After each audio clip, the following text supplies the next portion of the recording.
All right, Rayne, how's it going, buddy? Welcome to the Rayne show. Reznor. Hi guys, thank you very much for having me on. It's good to talk with you guys and all the people watching. Hello. So everyone's already loving Yeah, the everybody mask, loving the vibe loves and the look, everything. man. We got our resident robot here for us, Hell everybody. yes, hell yes. Yeah. And yeah, we are super stoked. Love the vibe that you got going on here. It's like Club Rayne. Yeah. It's a party all the time at this court. Yeah, man. Yeah, so we're right here ready for our orientation into ResCorp, man. You've graced us this last year with a bunch of really awesome music, dude, and been a really awesome member of this community, and a super inspiring artist, man. You've really inspired us in our own ways. So tell us about Rayne. Who is Rayne Reznor? What is ResCorp? Thank you. ResCorp is a company that I'm CEO of. ResCorp is where all of my fans, whether you know it or not, you participate in ResCorp. This is our clan. This is our faction, if you will. We fight, we live, we die together. ResCorp. Yes. Yes. That's awesome. That's like a battle cry. Yes. Yes. Like you're going into ResCorp! battle. That's amazing. So where did Rayne come from? Like the idea of Rayne, where was that born from, and where did you pull that from? Well, I came up with the concept for the music that I wanted to do. Basically, I've been inspired by a lot of really somewhat aggressive, dark music ever since I was a kid, starting with groups like Grendel, uh, groups like that. I've always been inspired by Kraftwerk, Daft Punk, Nice. those sorts of Nice. groups and things like that. So, really, this is the amalgamation of everything I've been inspired by, coming from my childhood up through my teen years up to now. So, this is really where I let everything out. This is an outlet for me, artistically, emotionally. This is where it comes down to. Everything that I release, everything I put out, everything you guys hear is a part of me that I am dedicating to share with everybody. And I needed a place to put that, and that's really where I came up with this. That's it. That's how this group was born. That's awesome. That's so awesome, cool. man. That's so sick. Yeah. That's so sick. Absolutely love that. Now, where did the name Rayne Reznor come from? Well, I have always been a huge fan of Trent Reznor in all his work, so I did steal his last name as an homage. An homage. I think he'd be okay with it. Just to say I owe part of me to this person. Rayne, I really like the name Ring, and I RAIN. I liked it, but I didn't want it to be the same, so I spelled it like a wacko. Yes. But it works that much nicer because when you have a blade in your logo, it just looks so nice. It really does. It really does, man. It really does. Thank It you. I just have to looks so shout much out- cooler. I have to shout out an artist who helped me design the logo. I hope I'm pronouncing his name right. Huba. Designed a lot of the logos for synthwavers and things, but he drew the knife. I didn't have the know-how to draw the knife, and I was like, I need a knife in this, but I just don't have the knife. Okay. That's awesome. Yeah. That's man. perfect. That's awesome. Yeah. Shout thank you. out. I appreciate it. Yeah, dude. Everything that we've seen so far from ResCorp and from Rayne is awesome, dude. I really enjoy the lore and the story that you're telling, and I love it, man. So tell me more about like the music. Is there something you're trying to tell? Is there a story you're trying to tell with this? Because each song is so like you have like a very cinematic way of writing. Your songs paint pictures. You know what I'm saying? So Yeah, and you don't really stick to like one. to one certain thing. Yeah. You're going all over the place, and I love that, man. Is there anything that you're trying to say with that, or is there a story to Rayne? Yeah, well, yeah, definitely. For each album, and sometimes even just tracks that I release, they always have a story to go with them because I need something. just for myself, for my creative workflow, I need something to grasp onto, like an idea or a theme to go from. If I don't have that, I have a lack of inspiration, so I create stories to tell and things like that. Each album that I release tells a story in itself. I really like what are called concept albums, where they each have a story self-contained within each track tells a part of that story. And yeah, I really appreciate you saying that it's cinematic because sometimes it's what I go for.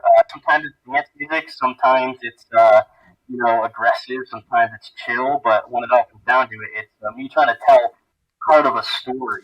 Yeah. Yeah. Each album has its own theme and overarching story that I think I have in my head, and I try and hint at it because I like the audience to create their own story as well. Yeah.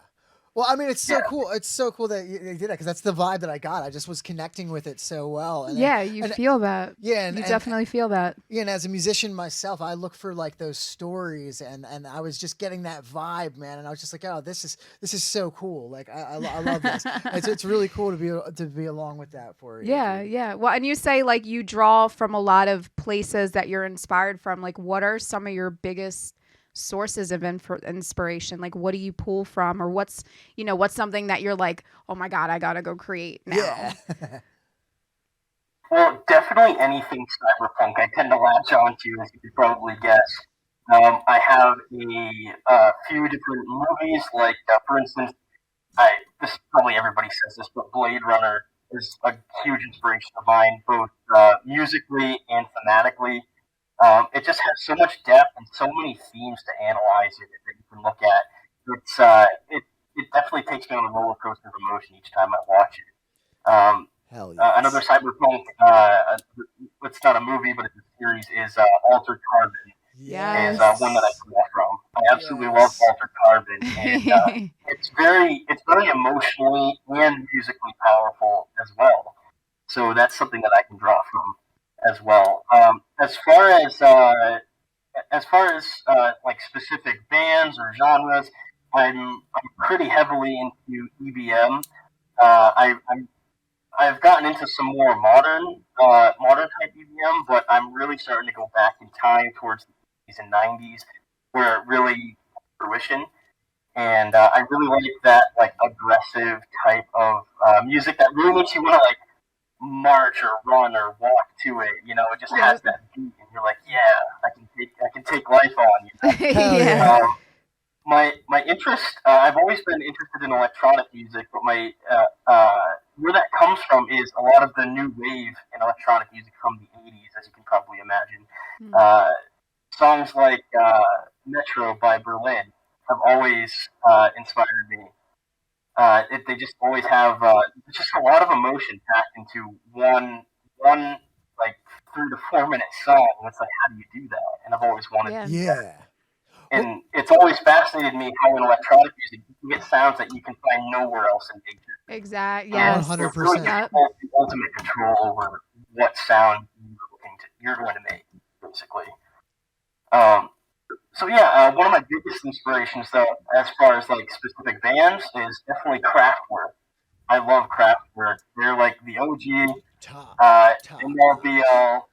They are the coolest, in my opinion, one of the coolest bands ever, and they definitely started a movement, or at least helped start it. Oh yeah, absolutely. Their 1991 album with remixes of their songs is my favorite. I absolutely love that. Oh wow, I'll have to check that out. Yeah. Definitely Daft Punk, of course. They've got their funk. You can sometimes hear a little bit of their like French house stuff in there, but it's also a little bit like robotic here and there. And some people call it repetitive. I call it the hook. First, that's all yeah, definitely. Just to wrap that up, one more influence is I've ever since I was about 10 or 11, I've been interested in heavy metal. So I really like some kind of brutal, thick, dark wave type of metal bands like Motionless in White. Yes. Nice. Get Scared. I love all those groups, and I think they're awesome. And definitely Motionless in White with their first album, Creatures, because in that one, you have this brutal blast beat metal, but on top of it, you have these synths and you have vocal dynamics. So I really come from a lot of places musically, and I always try and include that in what I do. Hell But yeah, man. that's the beauty of what you do, because you see like a lot of just your love for music and what you create. You can see that you pull from a lot of different places and different inspirations, and you put it back out in the music. But one thing I have to know now that like you've told us you love heavy metal and heavy music, do you plan to ever incorporate that into your stuff? Oh, absolutely, for sure. And thank you for asking, definitely. Yes. I do have a learning curve as far as mixing heavy metal guitars with the electronics, but that goes to say with anything that you're not super experienced with yourself. I definitely want to incorporate heavier riffs into the EBM type music. It's not something that I feel that music lacks, but I feel it's something that is natural for me to put into that style of music. Yeah, something to enhance. Yeah. Yeah, definitely. Nice. Yeah, I'm always in like Dance with the Dead, another one of my favorite bands. So good. Yes, man. They've got the they've got the synths and the electronic music, but then they've got heavy metal riffs over, and you're like, do I bang my head or do I chill? I don't know. Dude, yes, man. Yes, that's always the best kind of music in my eyes. It's like that heavy dance. Like I don't know whether I want to mosh or I want to shake my body. I don't know what I want to do right now. I don't know if I want to fuck or if I want to fight, or if I want to do both. Yeah, but it's like it's just about harnessing energy. Like that's how I see it. Like when you incorporate like heavy music into dance music, you're just harnessing like you have two extremes of energy, and you're kind of just like mashing them together, and it's just like a supernova, just like a bomb of just exactly. Just a bomb of hype. A bomb of hype. Yes. Well, it's crazy, man, to hear you say all this, because it really shines through in your music. Like, because your songs, they all are you. They're all Rayne, but they're different. And they vary from each other, and it speaks to like those different influences and those different things that you're saying. And you meld these different influences together very well. That makes that signature sound. When and you have that energy, I feel like you've absolutely. harnessed that energy like from your influences. You've kind of, and you've made them your own thing, but everything still has that pulsing energy. And that drive. Yeah, that nice drive to it. Thank you. That's the word. that drive. Yes. Well, thank you. I'm glad that shows, definitely. I'm the type of person who constantly has to keep changing and moving. So, like I'll have one album or one track that's one way, and then I'll go a completely different direction I never thought I would. And that's just comes from all those different influences. I mean, I feel like personally I can't afford to get bored with what I make, so I have to keep adapting and changing. So I really appreciate that. Absolutely. Yeah. Well, and that, that brings up like a lot of stuff, because there's a lot of stuff like in the synth community right now about people changing and evolving and pushing the genre forward. Yeah, I mean, and there's, some people use more flowery language than others about their evolution. But I mean, I think, I was going to say, like, how do you feel about that? Like, as an artist, if someone comes to know you for something and then you decide to evolve or you decide to change, I mean, how would you go about that as an artist? Well, I do something very sneaky, and that's I personally never let anyone get used to any one thing. So, perfect. You just keep you on your toes. Dipping under the lasers. Keep you on your toes. Yeah, I mean, my opinion on that, I'm not sure if this is a controversial one, but my opinion is, I mean, if an artist provides you, for say, like, 10 years with the same style of music, doing similar things, I think audiences should be able to cut them a break a little bit when they, when they decide to change things up, because they're people too. They grow and change. I'm sure they don't want to make the same thing their whole lives, but at the same time, I think audiences deserve to be shown respect for carrying them and bring them where they are. I mean, without your audience, you're absolutely nothing. So I This It's think is true. true. some credit is deserved on both parts. But people change. Let people change. Don't don't be a stickler to keep people stagnant.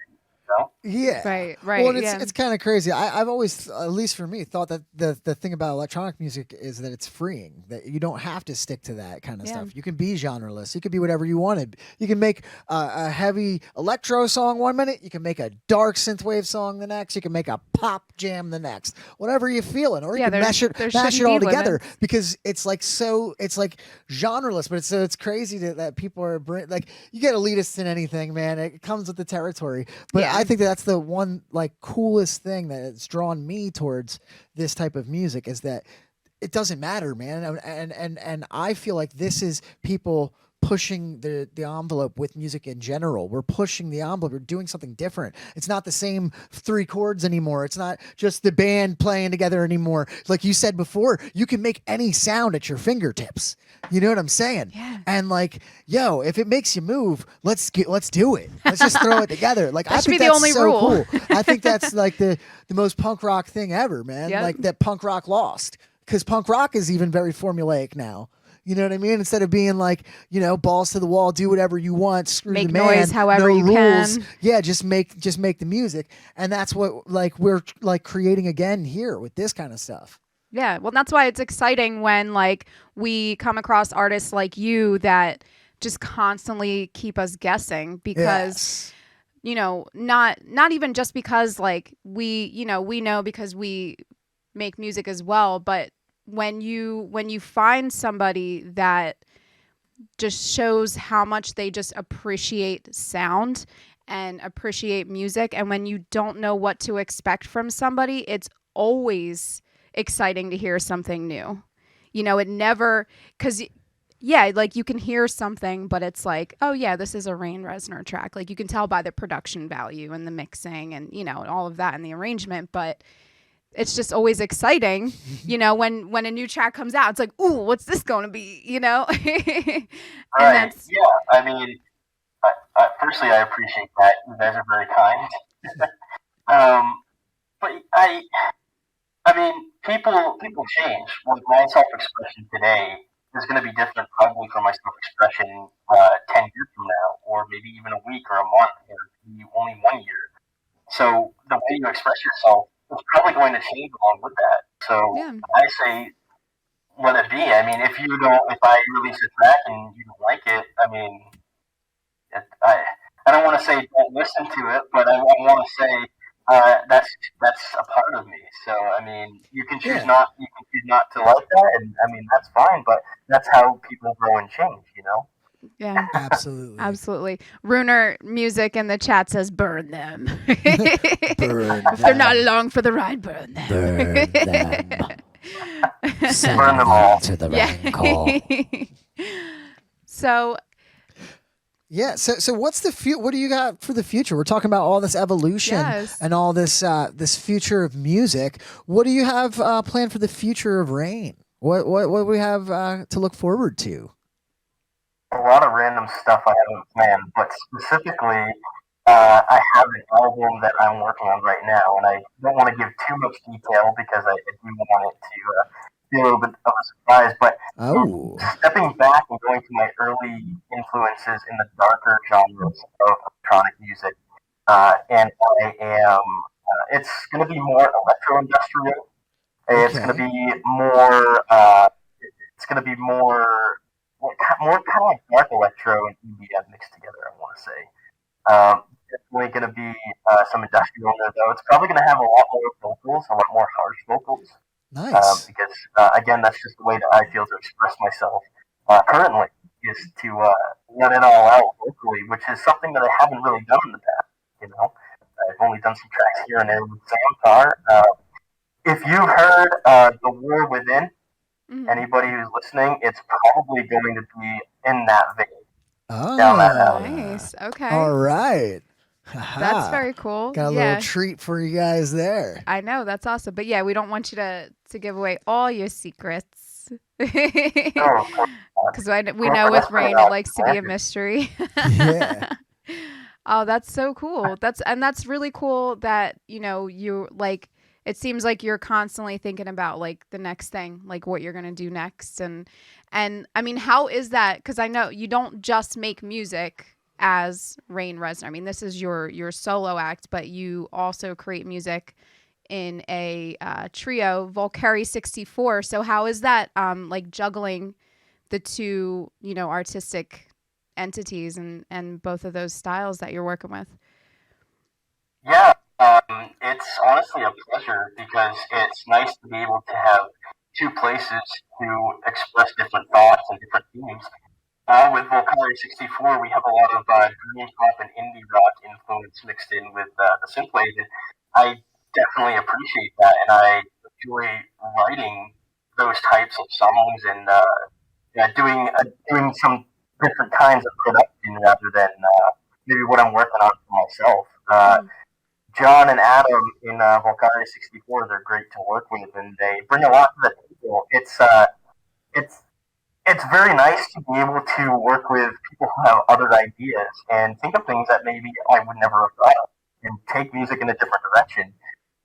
So it's really nice to work with Valkyrie 64 Hell for yeah. those reasons because you just create things you never thought you'd create because you've got a couple of awesome dudes with you. Yeah. Making things that I probably wouldn't have made myself alone, not completely. Yeah, 100%, man. That's so rad, dude. It's so cool. The way that you guys come together is Yeah. it's such a magical thing, One, you dude. can tell you It, guys are having fun. absolutely, Like at the end of absolutely. the day, like everything that comes through is that you guys vibe together really well, you have fun, and that's like the most important thing, you know. And that's what's so cool about watching you guys and everything that you guys come out with. And even though Valkyrie has its style, it's almost like the same. Like every time we've gotten a track from Valkyrie, it's like, oh, what's this going to be like? You know, Yeah, because we've gotten so many different personalities from Valkyrie, even, which is so cool. yeah. I mean, in Valkyrie 64, we kind of don't really. I don't know if we change genres, but we. Mm, Uh, I mean, if you listen to Star Set at all, you can tell that each song is kind of its own thing in a right. lot of ways. So even though we try to keep it to a theme, yeah, I mean, we can't help but like have songs that sound different from each other, and that's another thing that I appreciate working with John and Adam in Valkyrie 64 is that we don't strive to be one thing. We strive to create what we want to create, and that's a Yeah. big thing for me. Because again, if I'm going to be stuck to one specific thing, I'm going to get bored, and I'm not going to want to do it anymore. So Yeah. Yeah. I know. That's always like a horrible prospect, trying to think like of just being stuck in a box and having to think from the same mindset all the time. I mean, when you guys are creating together as a group, like what are some of the inspirations that you guys come up with together? Like where do you guys pull from for Valkyrie? yeah, definitely. Specifically for Adam, he's helped me learn a lot about dream pop. Mm, Adam and I love dream pop. He turned me on to a band called Always, uh, Alvdays, and Okay. I absolutely love the couple of albums that they have out, and that really helped me kind of learn where he's coming from as far as his music writing. Adam comes up with these dreamy, echoey, reverby guitar riffs, and it comes in with the washed out vocals, and it comes together really nice because of that, I think. And so basically, it's just I mean, John. I don't want to speak for anybody who's not here, but I know yeah. that John has jazz training. He comes in. You know, Adam and I will have this rinky-dink idea, and he'll come in and flesh it out and do all these complex chords, and it'll bring it to like a new level. And we just all come from different places, but we all have the same goal in mind, and I think that's really all that matters. Hell Is that yeah. you guys Yeah. are Hell working towards yeah. the same thing. Well, that's what makes some of the best magic, man. Is when you have people with totally different minds just coming together. That's what the beauty of a band is, and also the curse of a band. The curse is that you have multiple personalities to deal with. The beauty is when you have all those personalities coming together, you make some magic, Well, man. yeah, and it pushes And you out of your own bullshit. It yeah, keeps you from getting Yeah, stagnant. I Um, mean, yeah. I mean, if I'm like think about it, I have my own electronic music thing going here. I mean, I don't have to work with anybody, but so why do it? Well, my answer to that is why not?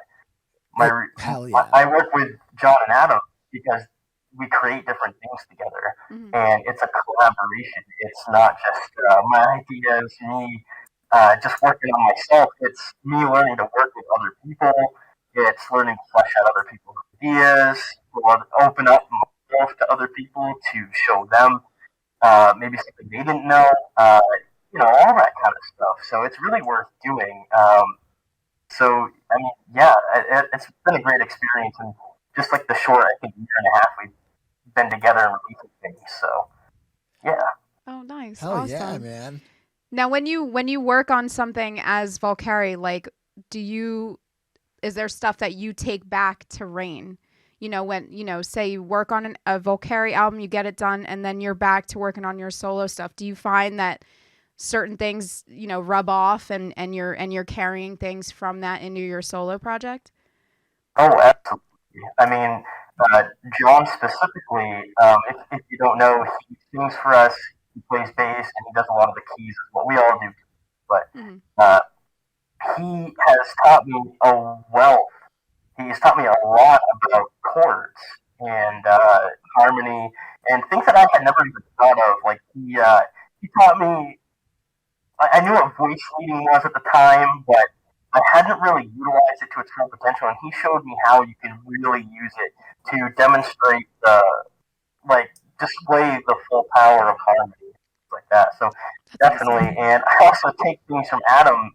Adam, we all use FL Studio and we send product ideas to each other. So I'll take a look at what Adam or John did, and I'll be like, wow, that's like a really good technique to EQ this, or it's a really good technique to use this bass pattern, or whatever it might be.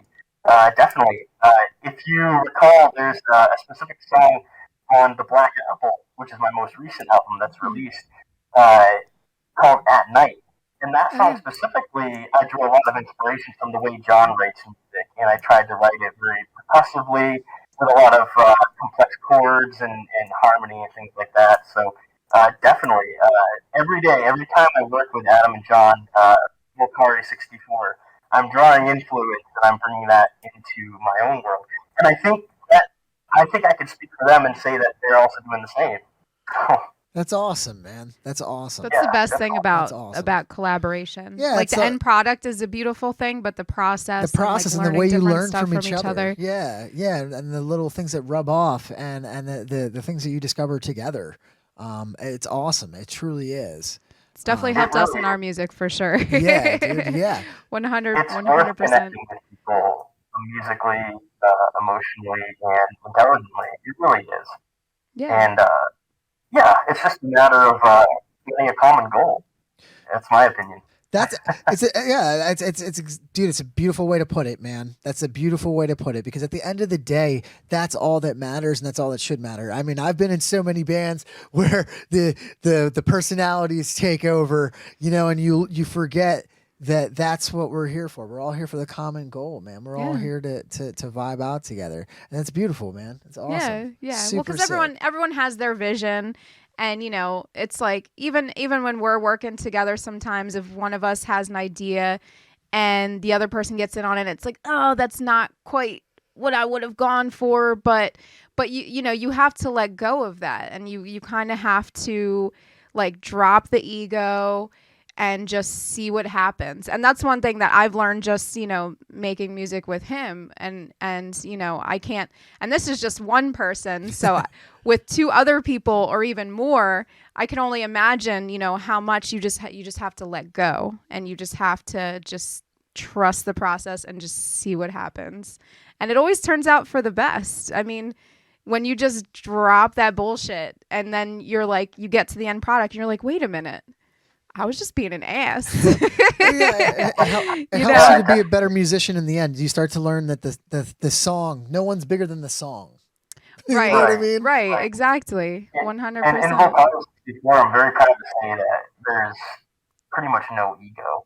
We're all very collaborative, so it's very easy to talk with each other and say, maybe that idea is not the best, or maybe I have a better way to do it, or what do you guys think of this? I don't know if it's great. I need your opinion. Because it's really important to have people that are going to tell you if what you're doing is garbage. Yes. Yeah, Oh you do my have to have a God, thick yes. skin for sure. Yeah, you have to. I mean, Well, you need I that have to be person able that's to gonna be bounce honest ideas with you off whoever too. I'm working with. So Yeah. so that's That's really nice. awesome. Yeah, and sometimes you need that person to just be honest with you. You know. Yeah. Yeah. Well, and we'll give a spoiler alert, guys, but you know, we will actually be talking with all of Volcari 64 next month. We do want to we do want to put that out there because we would love to dive more into Volcari, but we will have all of the guys here next month, so we will get more into that. But the last question that I because that just made me think of one. Is there someone in Volcari that's like, nah, like he's the guy that's like the most honest and that everyone can just turn to if he's like, nah, this ain't working. This is garbage. Wait, we have a designator idea thrower later. Well, no, not even that, but the person, like the main person that's like, okay, like am I gonna be the one to say it? Like this ain't working. I feel like we don't really have a designated person for that. But, I feel like we just kind of do that for each other when needed. I think that role shifts. Nice. I think we can't afford to have one people doing that because then there's a shift in power. Yeah. Or That's true. That's true. Really That's not a good something point. that I'm a fan of. And when you're working with people, is someone dominating my ideas or me dominating someone else's. So Yeah. I think that will shift. Honestly, I don't think we can afford to not have it be that way. Well, that's super healthy. I mean, that's honestly, that's really the way it should be. Like I'm mostly kidding around when I say that, but that's absolutely the way it should be because again, that's that dropping of the ego and it's just open floor. Like everyone's allowed to just be honest and that's great. And that comes through. I mean, it comes through in the product and what you guys come out with. I appreciate that. I think the guys do too. And, yeah, I mean, it's, we have our moments and things when we're working on things that disagreeing, but we always find a way to work them out.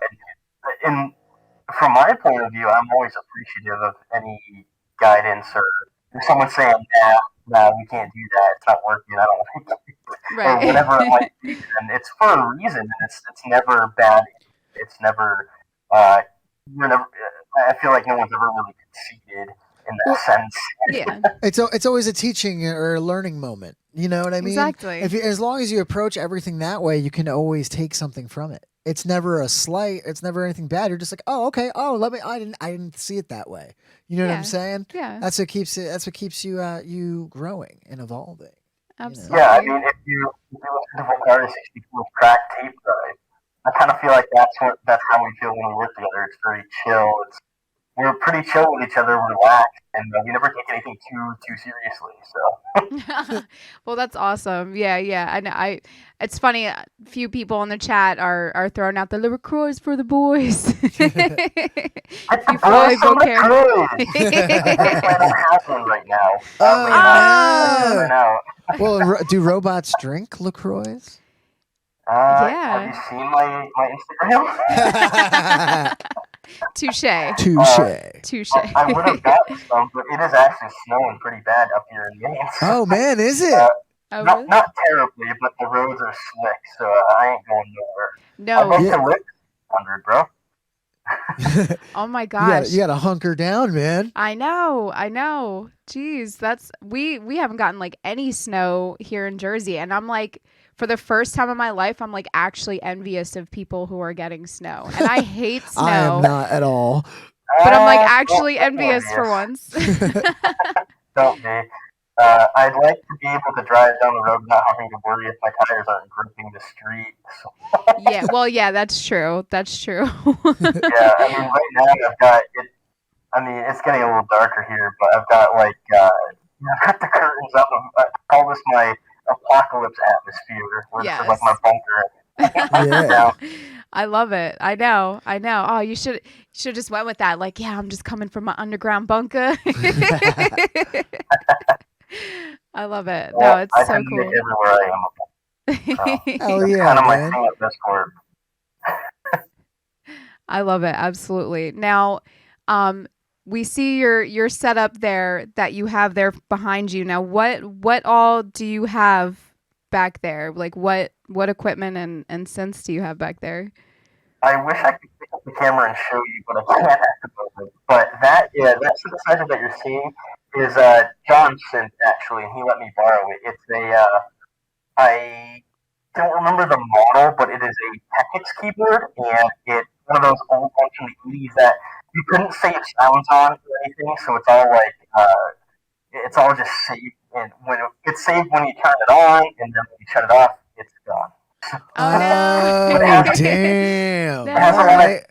Yeah, it has a lot of old, very basic, like almost cheesy like type sounds on it. But I mean, he plays around with it. He always comes up with something cool.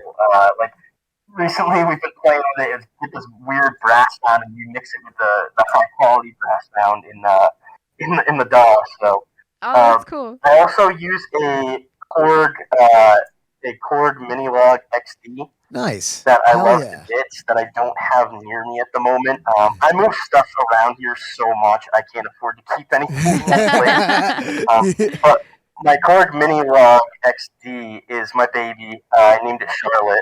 I name all my Nice. synthesizers. Charlotte. I have a Novation Mini Nova, which has some of the keys that are broken, unfortunately, because it was man. used. So I had to find a way to repair it. That one's name is Carla. Then I've on the wall over there, way in the back, you can't see it. I have this great big workstation keyboard. It's a Kurzweil K2500 XS, and it's almost the same model that Trent Reznor used. And I didn't know this until after I bought it. But basically, cool. it's one of those workstation keyboards where you can like build like a whole track on it if you wanted to. Oh, hell It's yeah. like, Hell yeah. it doesn't just use like saw waves and stuff. It's got layers of sounds that you can import and like put on top of each other and stuff. And that one is from 1996, Hell yeah. and it still uses floppy disks. And I refuse to get the floppy disk changer removed yet. Oh yeah, I Nah, wouldn't. dude. How Nah, did you keep get your that. hands on that? How did you find it? I had a friend who bought it from someone in So how it happened was that it was sitting in this lady's basement for like 10 years, and she decided to sell it. It was her husband's. He had passed away. She sold it to a friend of mine, and he sold it to me for dirt cheap because he had to move to California. So it was really nice of him to sell it to me. That's He got lucky. it for $900. I got it for only about $300, and Damn. I really man. loved him. That's a friend. That's a He good hooked it homie. up. It needs a lot of work. Like I said, it was kept in a basement, and it wasn't a dry basement, so it's got some rust inside. So my project is going to be fixing that synthesizer up. I named her Cynthia. That's my first synthesizer. That's Yes. First awesome. hardware. I love it, man. That's I love great. it, Cynthia.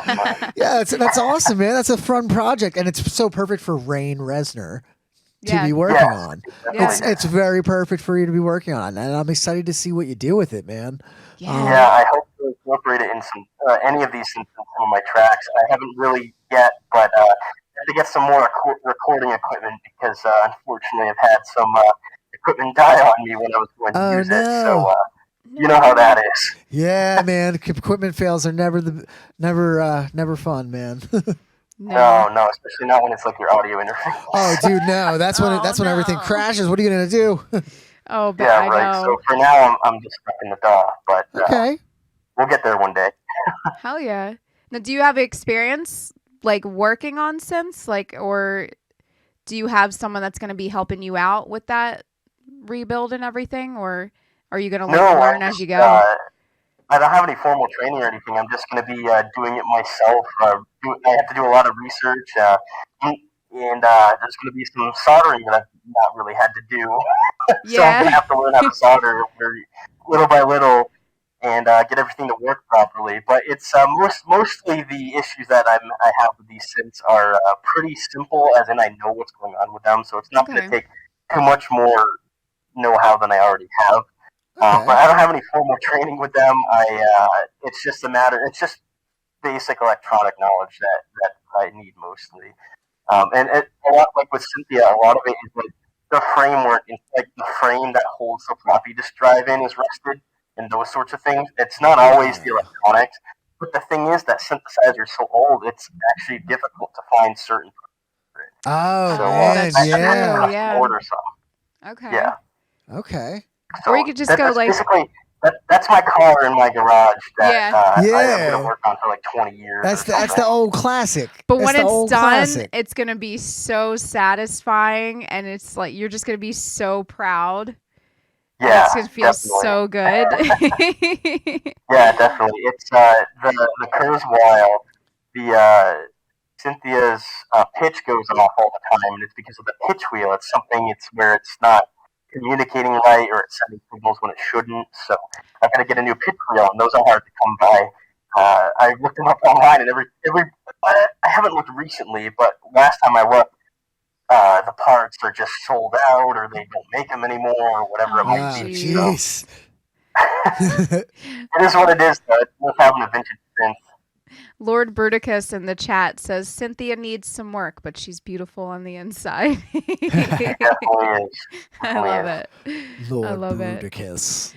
Well, we have a couple tracks here that Rayne has provided to us. Hell yeah, man. I think it's time we get into some music. I don't know. What do you guys think? You want to hear some Rayne? I think we got a song.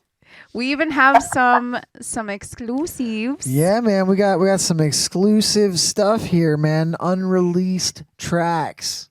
Just for you Outworlders. I love you Yes. guys. Yeah. Thank Damn, you. Hell yeah. Thank you so much. And we know our guys here love some exclusives. So you guys are getting some sneaky peekies.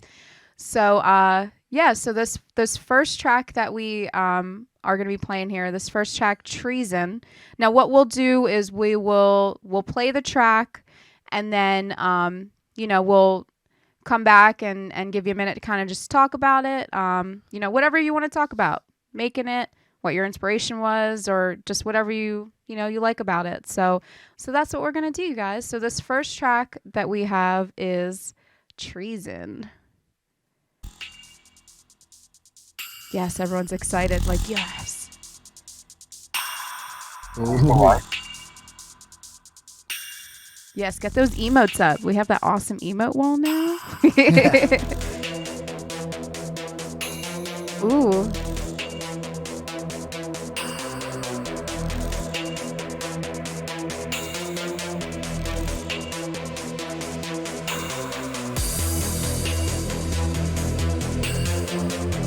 Oh my god, that bass is nice. Yeah. Ooh, that's nice. Who fucks with it? Who fucks with it? Come on, y'all.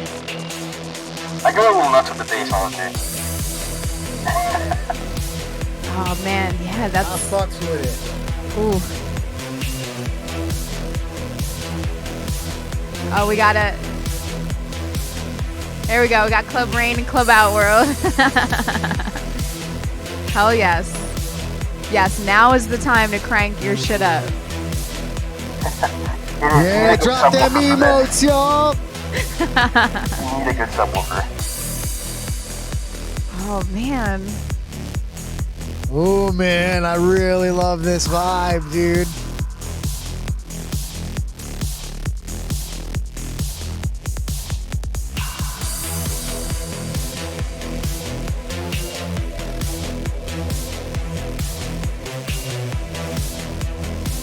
Unite. Yes. Ah. This does kind of have like an EDM feel to it. Oh, it totally does. It's got such an industrial vibe. Yeah, love it this. really does. I The love tone of it. everything. Gotta have that aggressive bass, dudes. Oh Yes. man, it's all about the bass. Face to the face. ResCorp orientation starts in 5. Ready programs.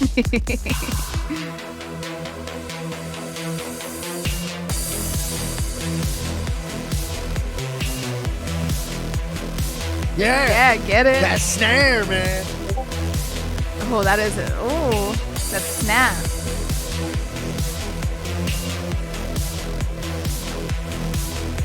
Hell yeah, everybody. Make it dance with them emotes, y'all.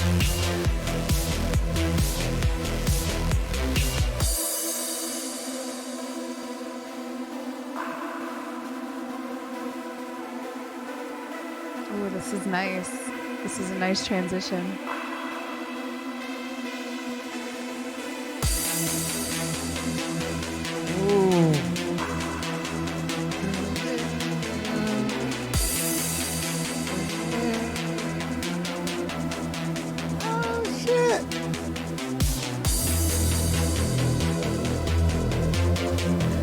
God, even the Yes. tone of your Yes, cymbals. God, it's such a Doom vibe, man. I fucking love it, y'all. Let's see them Doom emotes.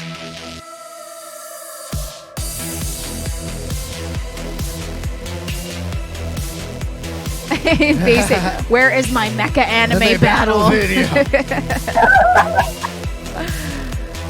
Robots need to be destroying each other to this now. Yes. Anime battle coming in the future update. Yeah, yes.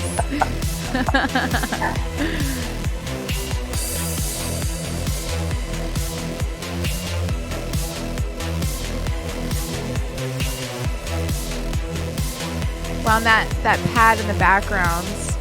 Love how it's almost like white noise. Yeah. Oh, I love that.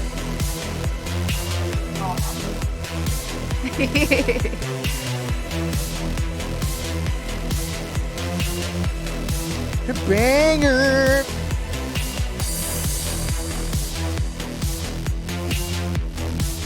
Oh, I have to man. bring you back to reality now. I love it. Oh, I love that. It's that anchor.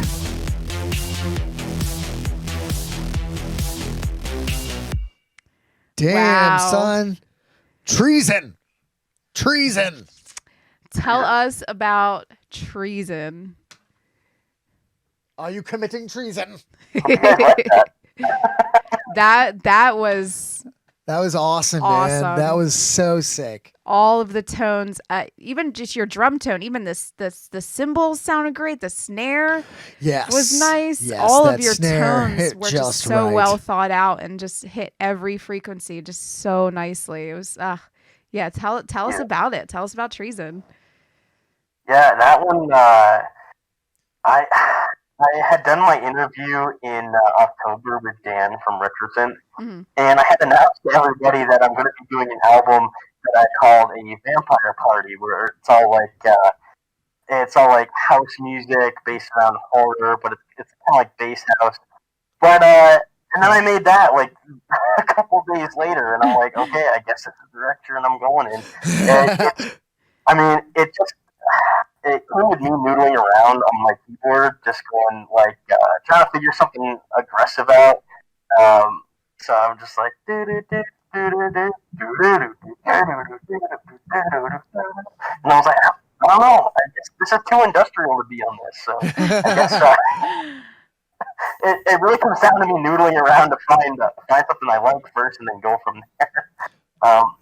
Yeah, I am really proud of the drums in that one. I am starting to use a new technique for my industrial tracks where I put distortion on the snare and the bass drum, which is something I don't really do because I use a lot of clean sounds, but you kind of need some grit in Yes. industrial music. 100%. It's like, it's the metal of electronic music is what it is. 100%. Wow, yeah, exactly. Yep, exactly. Yeah, I mean, it was a fun track to make.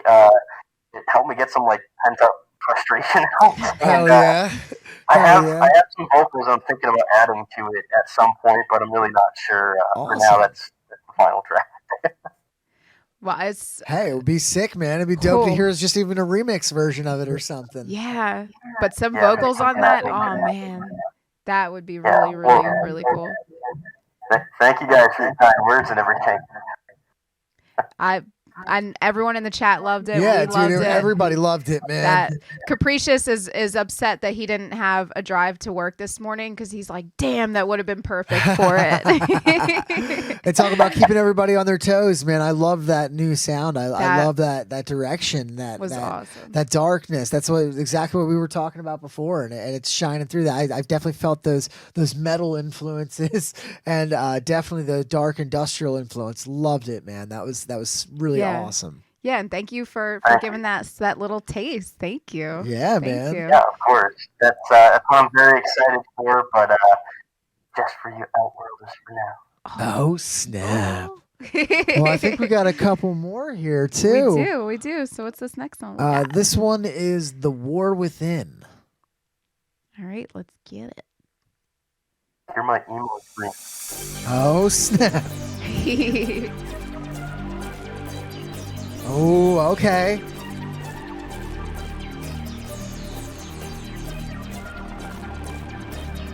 Where are we going? We're going to battle? Okay, yeah, we going to battle. Yes. Yeah. Marching to their ResCorp orientation. You said it was in 5 minutes. Orientation begins in 3 minutes. Home program. Oh, what? The orientation thing. We don't have buses. Dude, love it. Oh, the vocals, I love it, man. Thank you. I appreciate it. It's my first time doing it publicly. Oh, wow, really? Damn. Yeah. Never really done it before.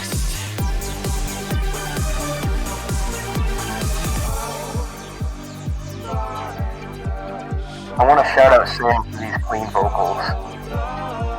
Samtar. Oh, yeah, shout out Okay. Samtar, All right. man.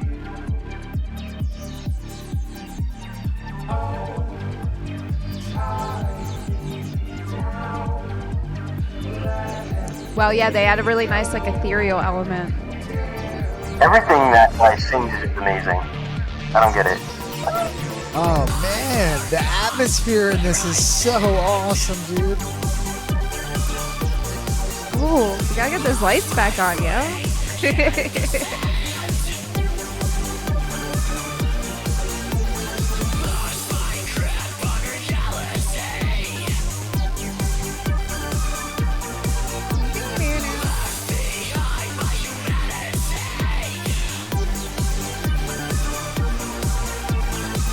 Such a cool little lead line.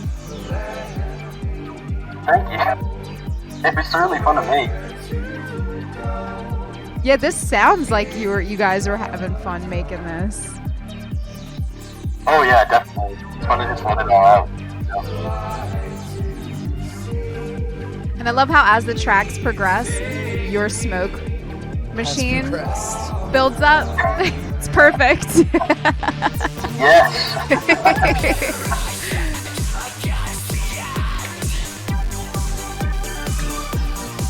Oh, that's God, hot. man, the delay and the reverb you're using this is awesome, dude. It's just perfect.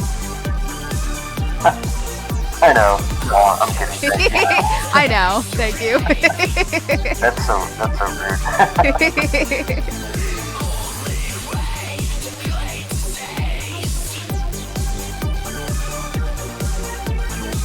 This is a really fun song to shout with you, in case you didn't know. This is great. Oh man, I'm loving this.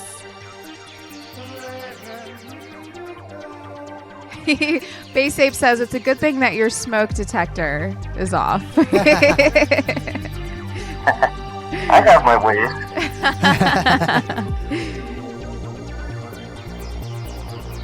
Yeah, you're right. I've had it go off when I didn't need it to before. It happens to the best of us.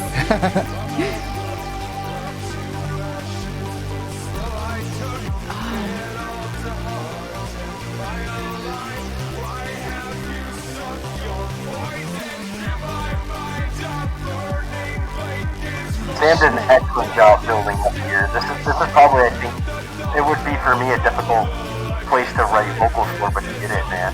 Oh, This is wow, fantastic. dude. Oh man. He killed it. Yes.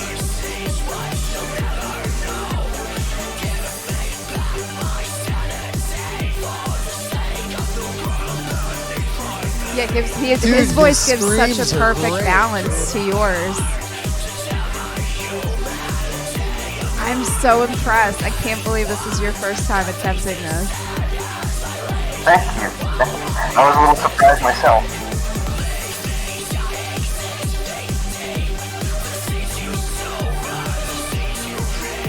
Yeah, it's got a really aesthetic perfection vibe. Yeah, yeah, yeah. These lyrics are dope too. Yeah, they are, man.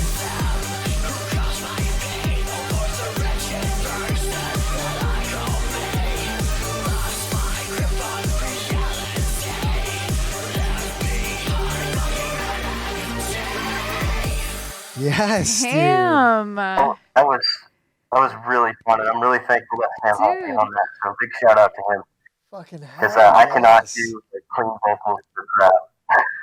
You killed it. Dude, you guys killed it together, man. It sounded great, dude. That was an awesome track, dude. I'm Had some shocked. Combi Christ vibes in there too, man. Yeah. Dude, that was like super sick, bro. Right up my alley. I love that. That was Thank you. great. Yeah. That was great. Yeah, and even Warp Yeah. Sector said he could hear the Motionless and White Oh yeah, influences. for sure. Oh yeah, definitely. Thank you. I appreciate that because the way Chris Motionless sings, he goes up and down, and like I can't stand it when people. I mean, it's not my style or my taste for people to just like go or something. I gotta have like up and down changes. He does clean vocals, so Yeah. thank you. I really appreciate it. Wow. Yeah, well, that song Yeah. had such different dynamics in it too, and the composition was great, man. I loved the intensity, and then the atmosphere that you had going with the synths and his clean vocals, but the atmosphere you were Yeah. building with the synths when it would drop down was so awesome, and then the tension you built back up with that arpeggiated bass into the drop. I mean, it was great, dude. It was awesome. I really loved that. That was So tell us a little bit about like you guys making that. Like how did it happen? Where did this come from? What sparked this? What sparked this is this one wasn't really an accident like Treason was. That way. They're never mistakes. They're just happy accidents. There you That's go. what I say. Bob Ross. There Yeah, you go. There you go. That Bob one, Ross. I had a clear intent to make a track like that, which is odd for me because usually I just kind of go with what I'm making. That one, I really wanted to have like a call and response thing, like where I go, I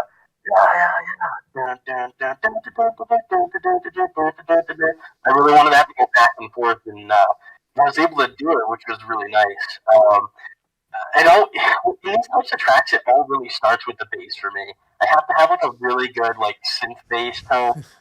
Yeah, exactly. All about the bass. Yes. I mean, that's the basis for everything else. Like, I mean, I write the bass like it's I feel that I write the bass like it's some sort of lead, essentially, because even though the vocals eventually come over that, that's really the part that I am listening to. So I really have to have a bass that impresses me personally. Okay. And then the bass drum also has to drive that, even though it's just four on the floor. It's not very rhythmical, but it really needs to pump. And when you're trying to make a song like that, it's important to have a bass drum that really goes boom, boom, boom, boom. It really drives. Otherwise, your bass is going to sound weak, and it's just not going to, it's not going to fly, man. You know? Yeah. Oh, yeah. Absolutely. 100%. Especially to go with the heaviness of the vocal and the bass, you need that nice kick that just gives that heartbeat and just pulls everything together. And that's like, you just absolutely nailed it with that track. Like between the two of you, your voices complemented each other like so well. Like you played off of each other so well.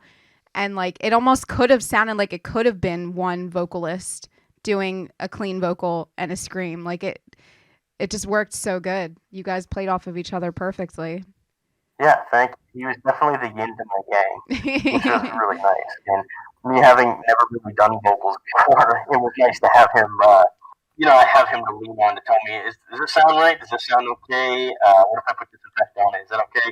And I can always count on Sam to throw ideas back and forth with each other on, so that's really cool. Always enjoy working with him. Always. That's awesome, man, and such an awesome thing to come out of like a super awesome learning experience for you, dude. And I hope that you continue with it, dude. Please. I really do, because it's such a cool direction to go, brother. Yeah. And I'm not sure. I'm not just speaking for myself here. Everybody in I'm here everybody for in the it. chat loves it, and everybody's Totally here here for it, for man. it. So Thank you. keep on at it, brother. We want to hear more. Yes. But Thank you. I definitely want to do more with this more industrial album I'm working on. So that'd be very nice, especially because I love doing it too, and I've learned how to do it without injuring myself. That's awesome, and that's number one. You got to take care of your voice first and foremost. I will This tell is you where that the more than PSA anybody comes else. in, folks. Protect your throat if you're Protect learning how your to scream. throat. Yeah. But yeah, man, let's continue on with these exclusives, dude. Like you got me on the hook for this industrial album. I can't wait to see what comes next. This next one we got up here, we got Domino Effect. Heck yeah. Here's a little going back to my roots synthwave. Oh, all right, let's get it, y'all.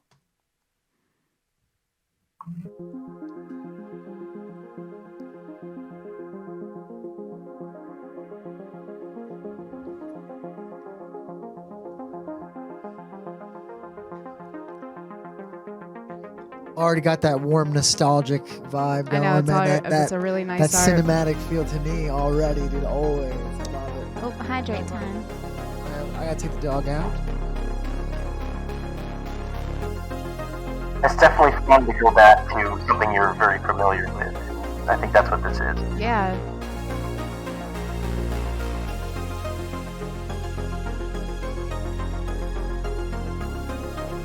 And this has such a nice atmosphere.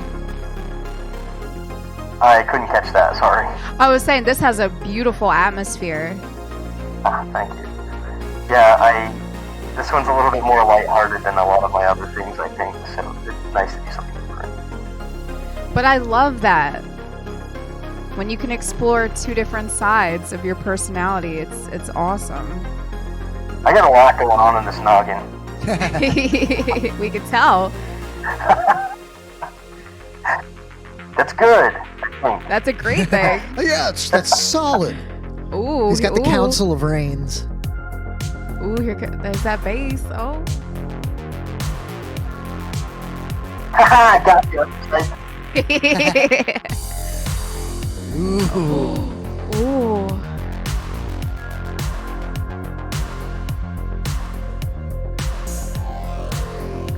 Ooh. The intro is you flying above the city in the sun, and when you land in the streets, this is what happens. Okay. All right. Down in the dirt and the grit. Yeah, the sky is the utopia, built on top of the dystopia. I like that. Oh. Ooh, I like that. Mirror.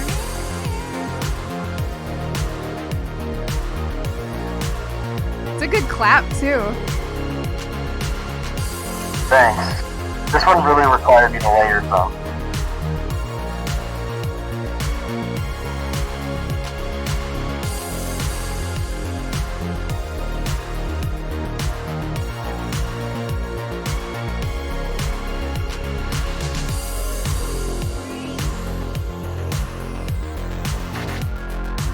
Oh, I love that. I love that one bass that just pulls everything back in. Oh, I love that. That nice. Oh. I was thinking of that as like a guitar, but in the synth form, I guess. Okay. Yeah. That good chug.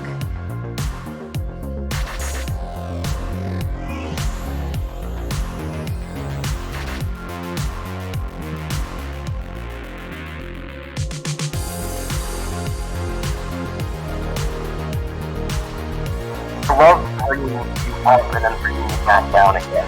That's my favorite part of writing. Well, that sets the that emotion bomb off. You know what I Yeah. mean? You get that. When That it's build of it's- pressure and yeah, release. It's a nice You know, it's payoff. that satisfaction. Every yeah. time when it comes Yeah, back, man. it's such a nice That payoff. emotional satisfaction. Yes. That's how you know how to give a setup and a release. Oh, no, and a release. I don't know. I'm using the wrong words right now. Like to have anything But- to hold on to for too long. Wait a minute. He's coming off wrong.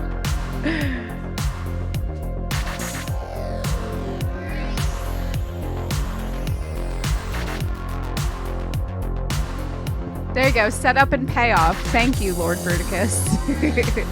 Exactly. Or as we say at Reznor, pump it.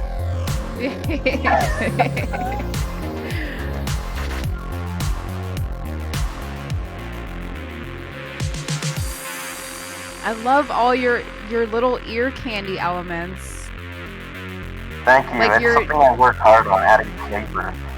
Yeah, like that's one of the hardest things to learn when you're producing is not Texture. overproducing and just giving the right amount of texture at the right times. And this track has it perfectly.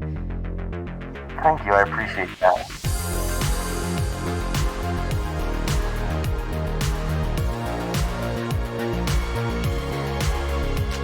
Love that. We're trying to love want the that's really high epicness. quality. So So it's really nice to hear that. Thank you. I love the epicness of the chorus that you have, dude. It's so epic. It's like, yes, triumphant. Yeah, it is. It's very triumphant, and then you get back down to the gritty. Yeah. It sure is.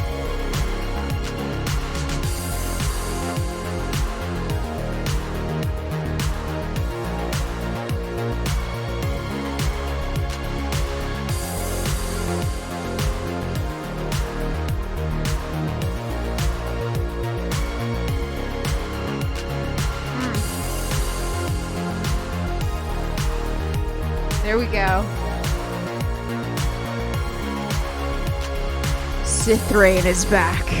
Yes. Rayne. Lord Rayne. Rayne. Wow, that was so nice. Yes, man. All the Thank you. textures That in one- that were really nice. That one is definitely a track to remind us where we come from, which is nothing.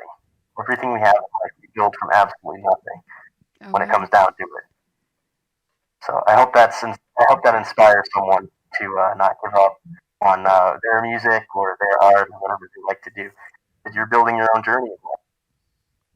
Wow, that's amazing. Dude, that's powerful. That's powerful. That's man. amazing. And that's the truth, dude. We all start from nothing, dude. So don't let nothing hold you back. No, never, You know? ever. And that was epic. That was super awesome, man. And it goes back to what I was saying about you before, that cinematic and just epic emotion that you bring to your tracks.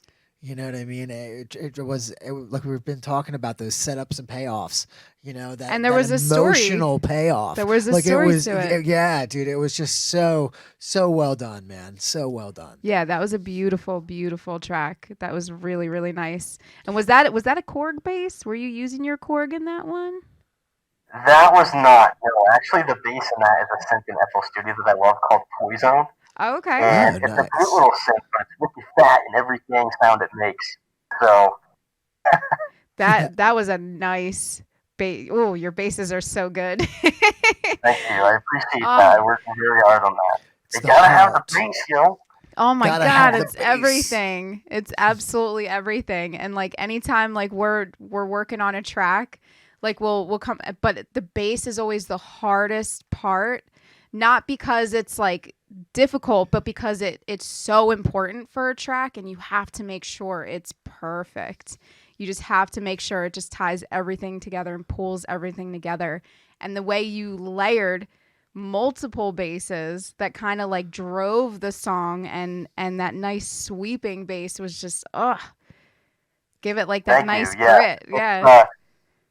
It's definitely like you probably notice in Treason I have like two basses on top of each other and things like that. Mhm. And it comes down to kind of creating an auditory illusion in a sense, where that bass that goes like the Kavinsky thing or whatever you want to call it. Yeah. If you I mean, talking nerd speak here, if you go ahead and like EQ the very low end, EQ that out, and then the bass that's already there, the arpeggiated bass, it kind of covers that territory for it. Absolutely. So you don't really need. It's not really so much that it's two basses; it's that I have one bass out EQ'd higher to get the part that I want To over top stand the part out. it already has. Right. Yeah. Right. Yeah. Well, it worked. It worked perfectly. It was a really, really nice touch. Absolutely. That was an awesome, awesome track. Thank you so much. Painting pictures with your noises, man. Painting pictures with the noises. Yeah, what's that called when people can Hear. like taste music and like see things? What's that They called? can hear colors. I know that. I mean, Well, that and kinda sometimes works you can like every- taste everything I- things. all the tracks I have kind of have a color to them. Like that's why I don't know if everybody can see, but the cover to that one is red because that's what I hear. I hear a lot of danger and love in that, and that's kind of red. And then with the other one, the War Within, that cover is green. Everybody can see that one because it's released, but that one's green because it has like an acid feel to me. And when I think of acid, it's like Okay. green and grit and toxic and that sort of thing. So yeah, it's kind of cool when you make something you can just think of colors along with it or whatever.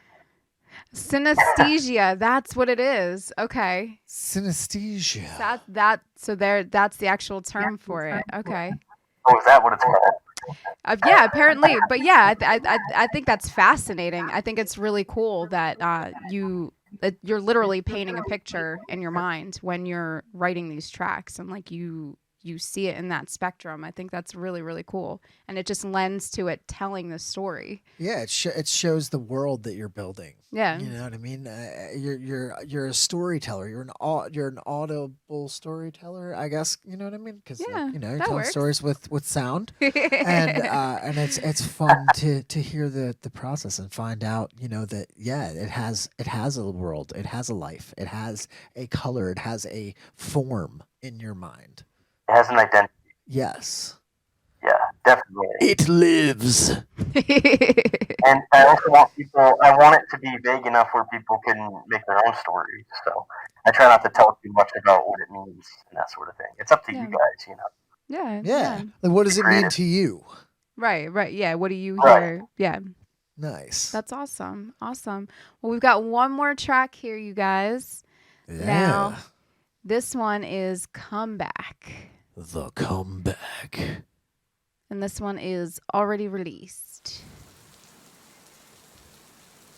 Recently, in fact, last Yes. Friday. Oh, yes. This is the. Oh, my gosh. I'm so stupid. This one. Ooh. Brand new release, y'all. Be sure you guys bump these tracks, the man. worst. Add these ones that are released to your playlist, guys. Please. This is a good one, Please. you guys. This is a good one. It's that new. That new, Yeah, it's got that new smell. car smell.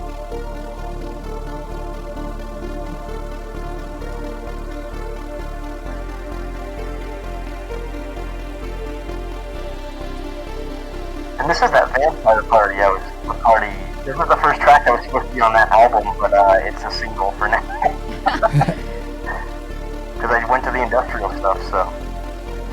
I'd go where you're drawn to, man.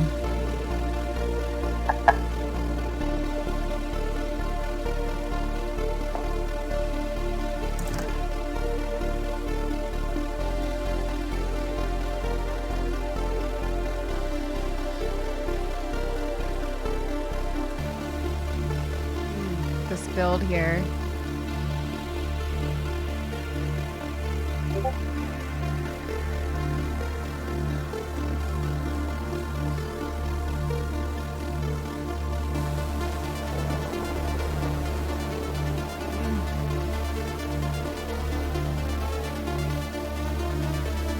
Coming. Here we go. Coming.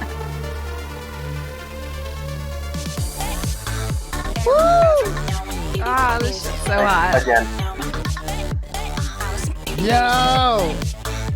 Get the party going. Yo, I know Colfax is gonna lose it over this track.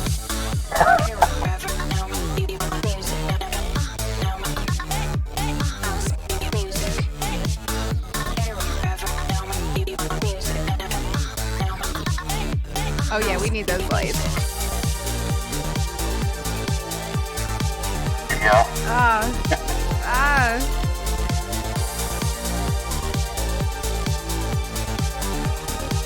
Here we go. Right?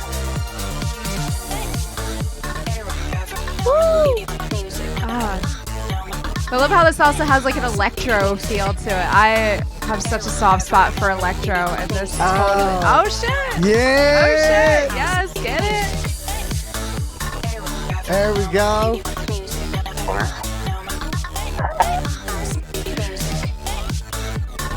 Yo, remote raves.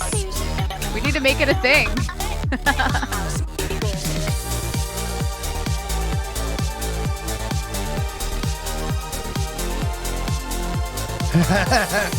Cool effects. Yeah, I like that part for sure. I like this. I like that.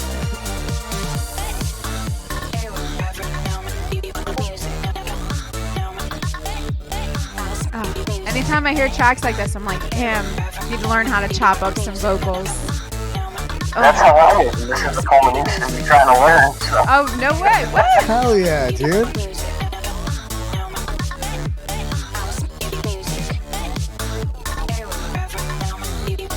Dude, and again, that bass, man.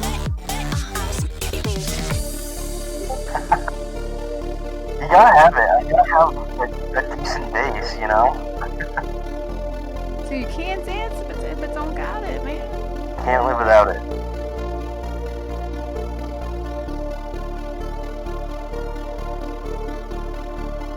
My false sense of security again. Oh.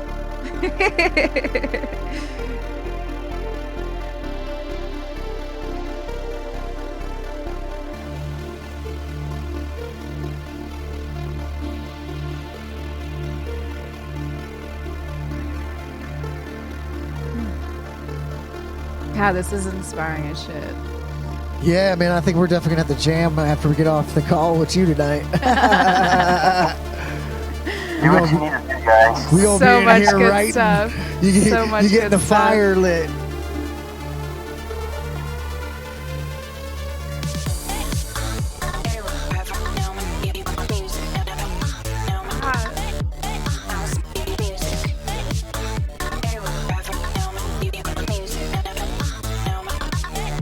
Oh, and I love how each one fills in the other. Pretty fun to do.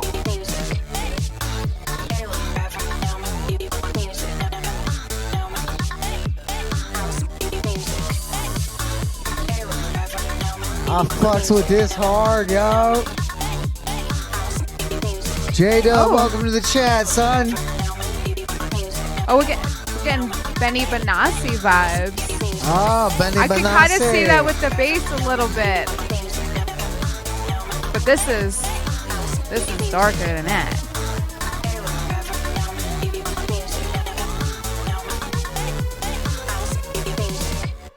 Ah, Yeah. That's such a Damn, good track, man. dude. Damn. That was a banger, brother. So unexpected. The first time that I listened to that and that drop first came in, I was like, what the what? Hey, always keeping you on your toes. Oh my God. You know? So much I fun.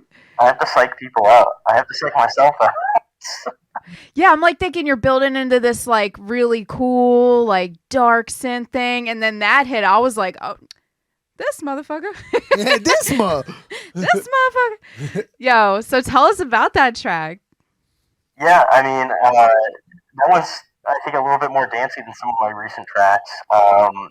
It's kind of got a more EDM feel, at least in my mind, which is different for me. But the thing about that is, I was building the intro, and it's like this long synthwave type, like atmospheric, like horror synth thing, I guess, is what I was thinking of it. And then I'm like, you know what? Am I gonna make another one of these tracks? Really? I have like 4 of those. Why don't I do something totally wacko and just come up with like a weird ass bass line? Oh, I love Okay. it. That's awesome. What if I just come in and it's like this house party song out of Yes. nowhere? And so that's kind of where that came from. The chopped vocals were an afterthought. I put those in really late in the creation of it, Oh, wow. and I didn't really know how to go about it. So I honestly couldn't tell you how I did it. It was mostly by accident. And then once I had like a vague idea, I just like it's kind of weird. You just kind of go with it and like make little mistakes that turn into something. And then once you have what you know you want, you can tweak it from there. So Okay. I just kind of put the samples in. I just chopped them up, and I took the little clips and I like shortened them so they stutter and stuff. And then Mhm. I'm like, well, that doesn't sound good there. Why don't I move this here? So I mean, happy accidents. That's all it comes down to. Hell yeah, man. It Those worked were some so awesome well. accidents, dude. And it's crazy to like. I always love like it's like when you find out how a magic trick is done, like hearing like little stuff like that, because so much of the track, like those chopped vocals, like were just the icing on the cake, and you would almost think that the track was built around that. But to hear that, like, no, it's just an accident, like it's just an afterthought. Like, That's the crazy like part. Right? crazy. Yeah, it's crazy. I mean, when I'm looking up different techniques or I'm asking people how they do that, I discover that stuff all the time. Oh, I don't know, I just threw it in there or whatever. So That's awesome. yeah, That's most awesome. songs I do, I start with the bass, and that one definitely started with the bass. I just wanted something really weird. So yeah, Dude, there you loved have it. it. Come back. That's awesome, Loved man. it. That So was sick. so cool. sick. So that was his latest track that just came out this past Friday. You guys His Go socials add are up this there in the to chat. your playlist, Yes, guys. please. Please. Give it some airplay. Go blast that shit. Save it. Is it available to purchase on Bandcamp? It sure is. All right. So Of you course. can go buy this on Bandcamp.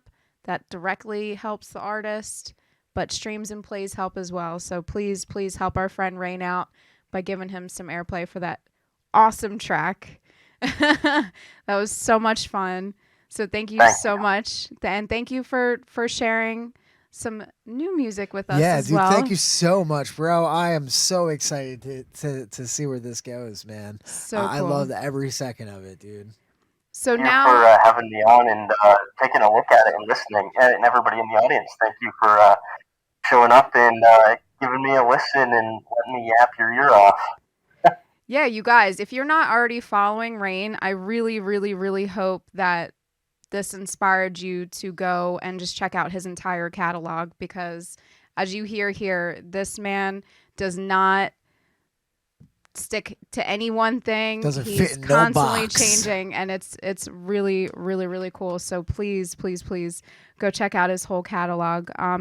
So now we're gonna transition now to we have some questions that were provided to us by our community up in the Discord, and if you guys do have questions, hang on to them.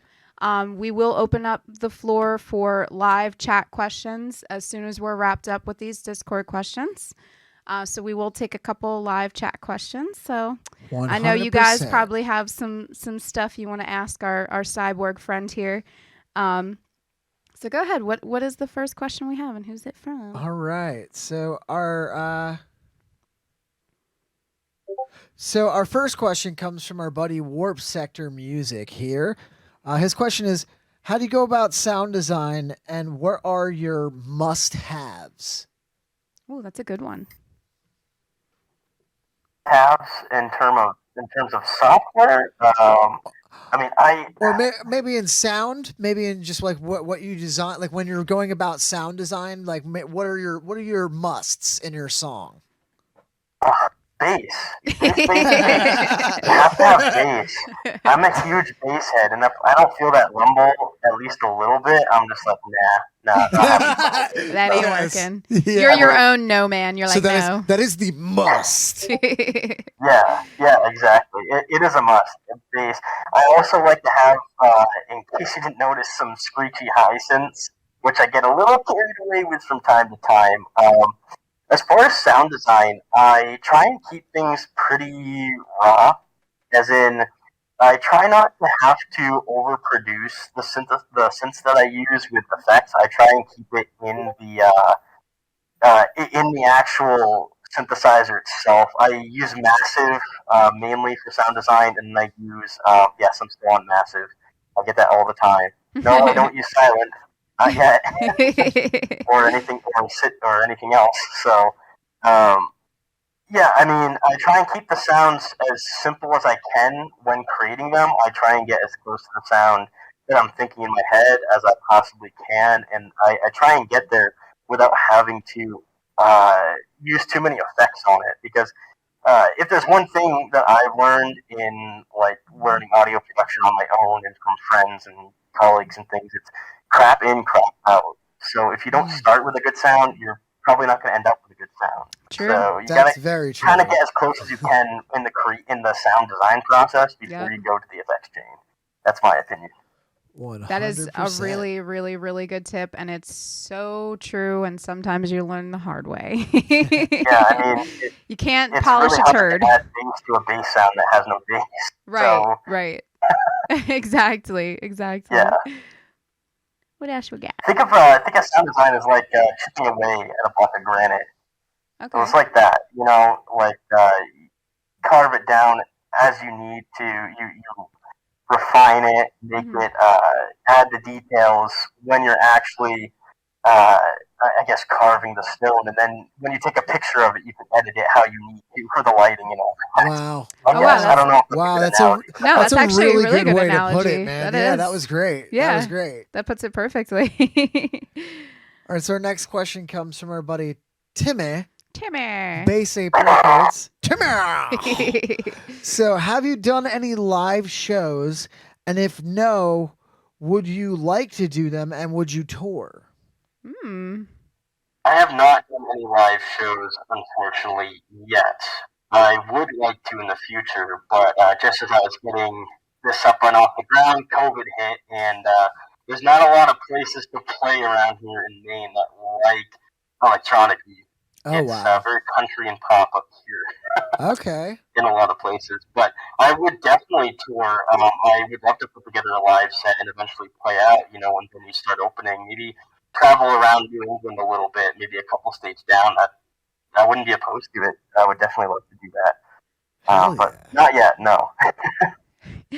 That would be awesome. I know I would definitely want to catch that. So if you ever head down the Jersey Philly way, shit, even New York, we'd come up to see you for sure.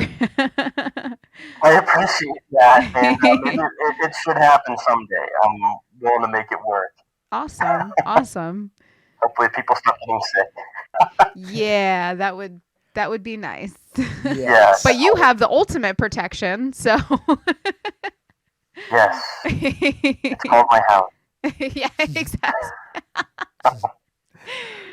So another question here is: are you planning on expanding and in terms of music, like such as a bigger reach and with like working with other groups and doing collabs or remixes? Are you planning on doing anything like that in the future?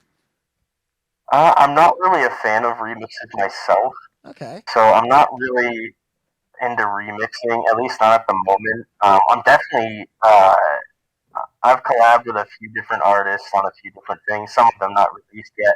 I'm definitely down to collab. I just I haven't sorted all the people that I'm working on that with yet. I do know I have a collab with Radical Bicep that Awesome. has it release date to be determined. But I mean, it just depends on who I connect with because I feel like I personally have to connect with you on a personal level before I feel like I want to work with you. And Radical Bicep, I definitely connect with him. I connect with Sam. To the Stars We Return, aka Dustin. Hell Nice. yes. He, yeah, I connect with all those guys. So, I mean, definitely. I definitely have some future collabs planned, but remixes, I don't foresee myself having any of those or creating them for other people. Okay. Hey, That's fair enough. that's awesome though, man. You That's just gotta, my you gotta, yeah, you gotta get it where you fit it. Okay. Okay, so do you have any tips for anybody trying to get into doing music production in the electronic genre? I couldn't quite hear you there. Oh, do you have any tips for anybody that's trying to get into this genre and then getting into making music? Oh, yeah, definitely. Firstly, I think it's important to define what you want to do with it and why you want to do it. I think a lot of people intend to start writing electronic music or making music in general, aiming to be like, famous, and I want to be the next Dead Mouse. But I think primarily you want to focus on probably doing it for yourself first, or having a specific goal in mind rather than just wanting fame and fortune and all that stuff. Yeah. Of course, I'm not super huge, but I mean, I feel like a personal journey for myself was being able to define why I want to do this and what I want to achieve with it, and that's what drives me. I would say that's on an emotional level. That's my big tip for that. As far as learning content and learning how to make the electronic music and things like that, I would say a big tip for me is be careful who you take advice from, especially online, Okay. because there are a lot of people who don't know what they're talking about, and I've fallen victim to this myself. So it happens to everybody, where you'll hear about this wacko technique to use for EQing or whatever it is, and they don't know what they're talking about. Or you get those people online who are teaching like quick music theory and don't know any theory. They're just like, oh, just only play the white notes and your song will be a hit. Like trying to get the get rich quick way of playing Yeah. music and learning music theory. Get this MIDI chord pack now. MIDI chord pack. Don't have to think. Get the MIDI chord pack. Yeah. So I have 3 tips. First, define why you want to do it and what you want to do with it. 2, be careful who you take advice from. And 3, get in touch with other musicians and people who are already doing it. Because I had started on my own. I had self-taught myself all of this stuff so far until last year when Dan and Chris from Neutron Dreams, they mastered the Black Apple for me and did a great job. Oh, wow. But they took me under their wing to show me some things that I wasn't aware of as far as mixing and mastering goes. And honestly, the best thing you can do for yourself is surround yourself with knowledgeable people or people, musicians, 100%. producers.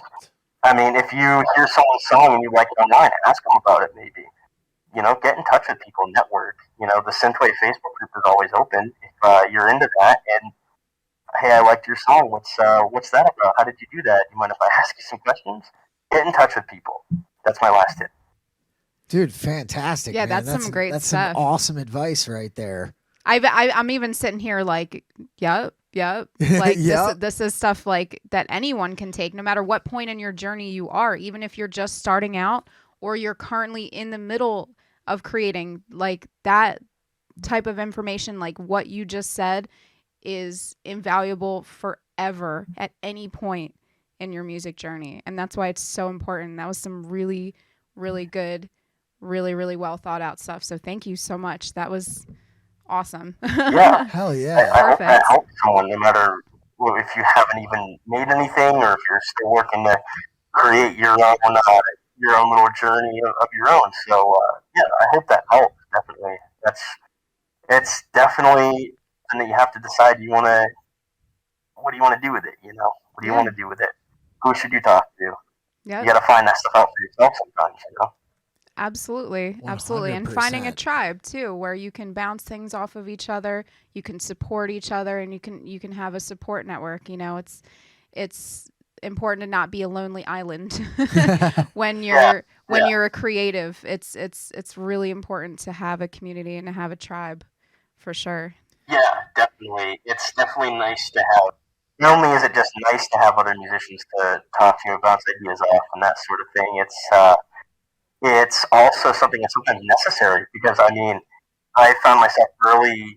I've been creating electronic music since I was a kid, albeit it wasn't very good. But, coming up, you need people to bounce ideas off. I have friends that I can send song ideas to or family members, but most of the time they're just like, oh, yeah, it's great. And That's it's like, nice. it doesn't really help. Does it? Yeah, I exactly. need someone to tell me if it sucks or not, because that's my biggest thing. Tell me if it sucks, and I will still love you. Oh my God, that's so important. I feel like that's something that like every artist should preface when they're playing something for their family. Like, I will still love you. Just be honest with me. Yeah, exactly. It's like, it's okay. Just tell me if it's bad or not, because I need to know. Because what I'm making, this is subjective to me, so I could like it and it'd be total crap. Right. 100%. I put all the time into this. I might like it, but shit, deep down, sometimes I know it's crap, and I just need somebody else to tell me so I can be like, "Fuck, man, you're right. It is crap. I gotta throw this away." Yeah, Yeah, right. This is because you've horrible. spent so much This is time, you're like trash. just in denial. You're like, let's just hope someone likes it. Yeah. Yeah, exactly. What's that phrase when you've been in the monkey house for so long you stop smelling the shit? Oh, damn. Not Or heard something. that one, but it sounds accurate. But yeah, it's basically like if you've spent hours and hours and hours and hours mixing something and you're like not sure it's working, you need that outside opinion, because sometimes when you just lose it. You get lost in the sauce. Yeah, you get lost in the sauce, you mix it into oblivion, and you're like, I don't even know what I'm hearing anymore. So I need someone else's ears. Definitely. So you need people sometimes, Yeah, absolutely. 100%. So, guys, we're gonna open up to some questions from the chat here now. So, if you want to get some questions together, guys, drop them on in there. Drop them on in. Yeah, we're gonna ask Bring our it. friend here. I did see one, and I feel terrible. We have to Okay. like go back. Hang on. here. Someone is dying to know where you acquired your awesome mask. Ah, the mask. And I saw it pop through, and I'm so sorry I didn't catch the screen name of who it was. But so tell us the story. Yeah. So I had some Russians hand make it for me, and that's about all I'm willing to give out at the moment. I had some lovely people in Russia hand make it for me, and they helped me do the lights and all that kind of stuff. So that was really cool. They told me that it would run on a 9-volt battery, but they didn't have the word for a 9-volt battery. Oh no! Oh wow! So they had to send me a picture of it. Oh my god! Because I guess they didn't know what it was called, but Oh my gosh! I don't know what it's called over there, so I don't know. But I had some lovely Russian people help me with this, and it took a long time to get to me because the pandemic hit right when I got it. Oh man! Oh geez. Yeah, that was not fun. So how did you find them? How did you find the people that ended up making it for you? What's that? How did you end up finding the people that made the mask for you? I just looked around online at some people who did cosplay work, made movie replicas and things like that, and I helped them. I had them help me work out a design for it and that sort of thing. I was like, I kind of want something like this, but not something that's super super common. I mean, how many times have we seen the Tron helmet or this and that? I want something that looks like I'm just a dirty, gritty robot with something like that. I want to look like a robot, not like a sexy robot. I want to look like a robot. That's awesome. That's awesome. That's awesome. All right, we got some That's more all I have to questions say here. on that. We got some more questions here. We got Lord Bruticus wants to know, do you have any other hobbies outside of making music that inspire you to come back and lay down a track? Yeah, definitely. I like watching movies. I don't know if that's considered a hobby. Hell yeah, it is. I watch a lot of movies when it depends on what mood I'm in, what I feel like watching to inspire me. But then sometimes just watching something new that you haven't seen helps me out. On top of that, I read comic books, of course, because I'm nerdy. I'm not ashamed to admit it. I'm a little nerdy. I love. You're in good company books. here. Great company, friend. I absolutely love what Marvel's doing with the new Star Wars comics. So there's that. Mm. If you're getting ready to Oh my god, they're so good. You might read the story about when he completely fell apart, all his limbs fell apart, and he used the Force to build himself up again, and all that. So badass. That kind of thing. Yes. That's really as far as I go for inspiration. Video games from time to time, something to help you loosen up, that sort of thing. I have a hobby that doesn't really inspire me to do music, and that's collecting cards. I have like 150 decks of cards on my bookshelf over there. Oh wow! I can't really show you. And no, they're not Pokemon cards or anything. They're actual decks of cards. Oh wow! Okay. Oh wow! Okay. That's cool though. Nice, That's man. cool. So you have like different collections, like. Are you Gambit? Is that why you wear a mask? I don't think so. No. Oh, I thought someone in the you chat hiding? asked that. I'm like, wait, someone in the chat. Are you Gambit? I That's don't awesome. think so. I don't know. I'm not willing to reveal that information. I knew it. I knew it. Vox Sinistra in the chat wants to know where you are based. Where art Maine, thou? baby. Way up north there. Way up north there.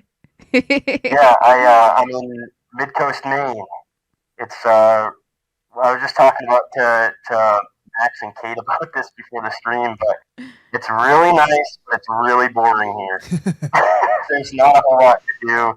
The mall that's close to me, it's pretty much shutting down. There's not a lot to do in it. It's nice. There's lots of trees and there's snow now, but I mean, I don't want to drive Pretty. in that crap, Yeah. Not very conducive to your robot lifestyle, it seems. At least the weather right now. Don't want the to weather rust. right now, yeah. We can't allow you to rust, my friend. Yeah, exactly. Well, I could be like really emo and say that like my tears rust my insides. Oh damn! Oh, there's a good line for a track. Damn. There we go. My man, poetry. My Poetry. description online used to say I'm an emo robot, so I guess that fits into that. I love it. Oh wait, we have one from Bass Ape, and he's already apologizing because he just loves asking this stuff. But are you or have you looked at Vital, and would you maybe get it coming from a massive user? I have Vital, and I do use it from time to time. It's just I'm a creature of habit, so I just end up using Massive more than that usually. But it does come with some great presets, and it's very dynamic. And on top of that, it's free. So like, why wouldn't I get it? You know, Free is always 100%, man. It's just a matter of me getting up off my tuchus and freaking using it. Bass Ape's like so happy. He's like, bro. He's like, yes. Yeah. He loves his Vital. It's free. It's really good. Yeah. Definitely. Awesome. So there you go. There's a tip for everybody. Vital. It's free and it's great. And it's great for basses too. If you like the nice bass. Making nice basses in Vital. Very fat. All right. What we got? Right, so looks like we have one more here. So Super Pants wants to know, what do you do to get yourself in the right headspace for writing music? Firstly, I go outside and I run around like a jackass and before I get hit by a couple cars, and then by the time I wake up, I'm ready to come in and freaking do some synth, you know? Yes. Just, you know, the usual. Just wake up. But in all seriousness, Tyson, watch movies, listen to other people's music, discovering new things. Basically, just discovering new things, watching videos on interesting things. My brain going helps me get ready to work. Putting lights on and fog sometimes, you know, it's just nice to walk around the house with fog and LEDs everywhere and all that. So that's hell yeah, dude. It's like okay, what color do I want to write today? Well, I've got blue here. Am I feeling sad, or am I feeling honest, or whatever that means? And you know, whatever mood you want to write, you put the light on. You know? Hell yeah. I want to write World Within. I've got some green here. I don't know if you guys can see it, but oh yeah, it's coming through. Yes, that looks awesome. Yeah, I mean, it really comes down to like what I feel would inspire me at the moment, and typically it's just little things like that. The little things matter to me. Okay. Well, I have one last question, because your answer to that question got me thinking. When you are in like a writing headspace, what music do you listen to? Like what's some of your go-to stuff? Do you tend to listen to stuff that's similar to what you're creating, or do you like veer off a little bit? It really depends on my mood, I think, because a lot of times when I want to write something aggressive, I'll listen to a lot of aggressive music beforehand, just to spark that like emotion and like help me figure out how to channel it. And other times I stay far away from that because I'm like, I like this too much. I don't want to copy it or anything, so I want to be in a different headspace and come in cold to it, you know? So, like for instance, I don't know if it really sounds like it, but the song Panzermensch by And One really inspired Treason.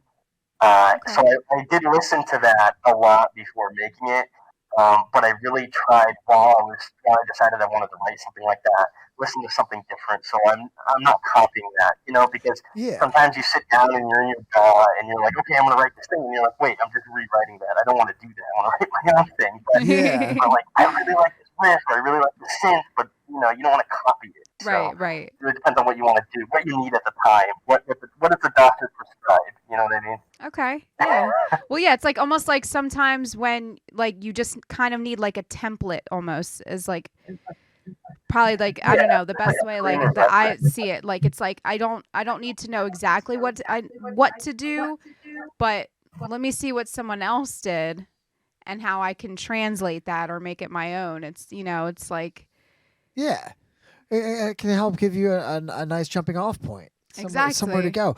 We all started playing music because we were inspired by it. You know what I'm saying? So when you need to draw inspiration, go from the thing that inspired you to begin with. Yeah. Yeah, definitely. And that's what it comes down to, being inspired by, not copying it. So. Yeah, exactly. But sometimes you just like this song so much, and you start writing, and you're like, well, I'm just writing that song. I want to do that. So. Exactly. Right. No. Definitely fallen wait a into minute. that a couple of times. That's the opposite of what I stand for. Yeah. So. Well, man, this has been an so awesome cool. time, dude. It's been really cool getting to know you, dude, and getting to jam out to this new music, man.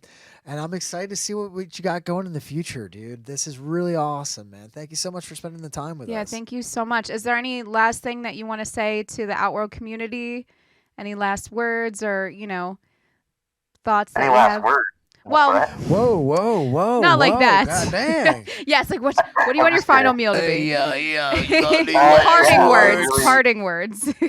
I really want people to know to stay strong and believe in what you can do.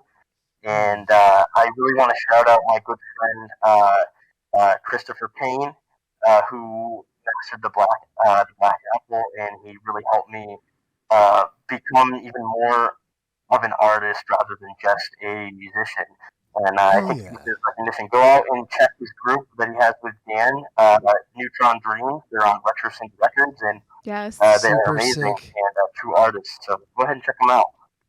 Definitely. Hell Yeah, and we yeah, can throw the man. links up for those guys in the Discord if you guys are interested. And again, if you are not following Rayne already, his links are there in the chat. Please follow and support this awesome artist. If you enjoyed this interview, if you enjoyed your time tonight, it's very important to support the art that he's creating and putting out there. So please give it a listen, share it with your friends, and Bump this shit, man. so yeah, just bump this shit. Add it to the It's just playlist, good man. shit. It don't hurt. It don't hurt. What's it going to do to you?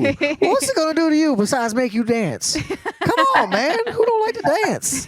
What's wrong with you? It's getting southern now. What's wrong with you? Because your friends don't dance, and if they don't dance, Then they well, ain't they're no friends of mine. No, man. God dang right. Then they ain't no friends of mine. See, that's why I like you. Well, I appreciate you guys having me on, and Thank everybody you. who's watching. Thank you for your questions and for listening. Hope to connect with you all on my socials and Yes. share music with you. Your Absolutely. music, whatever. Let's get it. And thank you to Outworld, you Max and Kate. You guys are awesome and do a lot for the community. And we at Volcardic 64, all three of us, we really appreciate you, and we made a lot of connections. Thank you, man. I mean, Thank you so much. It really goes a lot further than I even think you know it does. No, we absolutely love you, and we love what you're doing. We love having you as part of the community. You've been an awesome A1 since day one. and yeah, you've been super inspiring, and you're just a really, really fun, cool presence to have in this community. So thank you so much for stumbling upon us and finding us, and joining this little weirdo group that we have here. Our awesome group of awesome weirdos. That's what I do this for. Thank you Hell so yeah, much, man. dude. Thank you, and thank you for your time. You guys, this has been Rayne Reznor. Thank you Righty, so Rayne, much. you have a wonderful night, brother. You too. Take it easy, guys. Thank you. Hey, everybody. Thank you so much for watching. And if you did like what you just saw, please help us out by liking and subscribing to our channel for more music and synth reviews. And as of 2022, we are officially on Patreon, so you can help support us, help this grow. You get access to exclusive behind the scenes, some doll-less tips and tricks, and some sample packs that we have in the works. Yeah, there's a lot more coming soon, guys, so please hit that link, all right? We'll see you guys next time.